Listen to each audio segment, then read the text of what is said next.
International sanction ने पिछले 50 सालों में इंडिया की फॉरेन पॉलिसी और इकोनॉमिक डायरेक्शन पर काफी सिग्निफिकेंट रोल किया है। 1970 से लेकर 2026 तक इंडिया का सैंक्शन के साथ एक्सपीरियंस मल्टीपल फेजेस से गुजरा है। आइसोलेशन, निगोशिएशन और स्ट्रेटेजिक पार्टनरशिप्स।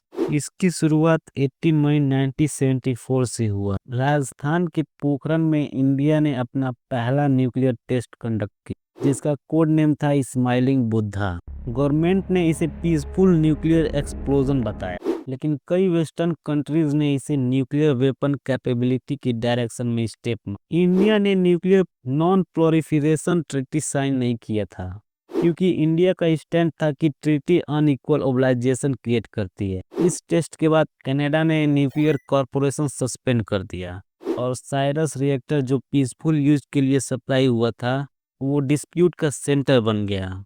इसी पीरियड में न्यूक्लियर सप्लायर ग्रुप यानी एनएसजी फॉर्म हुआ, जिसका पर्पस था न्यूक्लियर मटेरियल्स और टेक्नोलॉजी के एक्सपोर्ट पर स्ट्रिक्टर कंट्रोल लगा। 1978 में यूनाइटेड स्टेट ने न्यूक्लियर नॉन प्रोलिफरेशन एक्ट पास की, जिसने तारापुर न्यूक्लियर प्लांट के फ्यूल सप्लाई को भी इम्पैक्ट किया। 1991 में इसरो ने रशियन कंपनी ग्लाउकोस्मोस के साथ क्रायोजेनिक रॉकेट इंजन के लिए एग्रीमेंट साइन किया। Cryogenic engine heavy satellite launch करने के लिए इंपॉर्टेंट होते हैं। यूनाइटेड स्टेट ने कंसर्न राइज की कि ये टेक्नोलॉजी मिसाइल डेवलपमेंट में यूज हो सकती है, और 11 मई 1992 को इसरो और ग्लाउकोस्मोस पर सैंक्शन इम्पोज किए गए। यूएस लाइसेंस्ड एक्सपोर्ट रिस्ट्रिक्ट किए गए और कॉन्ट्रैक्ट कैंसिल हुए। 1993 में रसिया ने इंजन सप्लाई करने एग्री किए, लेकिन टेक्नोलॉजी ट्रांसफर कैंसिल कर। ये सैंक्शन फाइनली 2011 में फुली लिफ्ट हुआ। फिर आता है 1998 का फेज। 11 और 13 मई 1998 को इंडिया ने न्यूक्लियर वेपन टेस्ट कंडक्ट। इसके तुरंत बाद यूनाइटेड स्टेट ने ग्लीन अमेंडमेंट के अंडर मैंडेटरी सैंक्शन इम्पोज, जिससे फॉरेन असिस्टेंट टर्मिनेट हो गया, मिलिट्री सेल सस्पेंड हो गया और कई सारे सपोर्ट कैंसिल हो गए। वर्ल्ड बैंक और आईएमएफ के कुछ लोन भी पोस्टपोन हुए।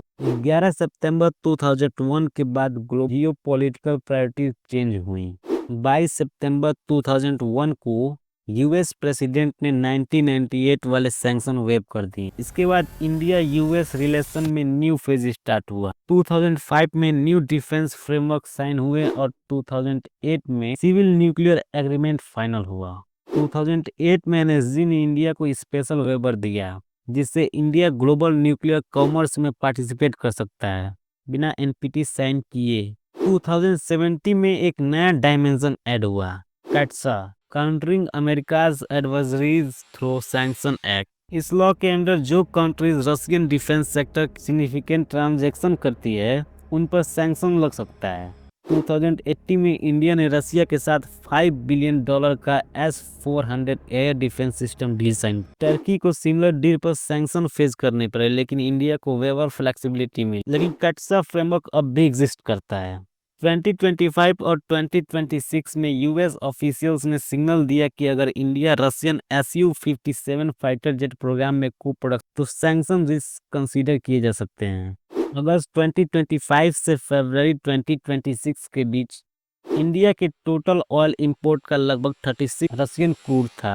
नवंबर 2025 तक ट्रेड डेटा शो करते हैं कि इंडिया ने रशियन क्रूड इंपोर्ट्स रिड्यूस लगभग 1.68 मिलियन बैरल पर डे से 0.94 million barrel per day. Refiners ने अल्टरनेटिव सप्लायर्स जैसे सऊदी अरेबिया, इराक और यूनाइटेड स्टेट्स से सोर्सिंग इंक्रीज की। 6 फरवरी 2026 को इंटरिम एग्रीमेंट फ्रेमवर्क अनाउंस हुआ। इंडिया ने कमिटमेंट दिया कि नेक्स्ट 5 ईयर में $5 बिलियन के यूएस एनर्जी, एयरक्राफ्ट और टेक्नोलॉजी प्रोडक्ट्स परचेज करे। इसके बाद एडिशनल सरचार्ज सस्पेंड हुआ और कुछ सेक्टर में टैरिफ रिड्यूस होने का शेड्यूल अनाउंस। इंडिया खुद इस सैंक्शन और एक्सपोर्ट कंट्रोल मैकेनिज्म ऑपरेट करता है। बायलैटरल कॉन्टेक्स्ट में भी इंडिया ने मेजर लिए हैं। 2019 में पाकिस्तान का most favoured nation status withdraw किया गया।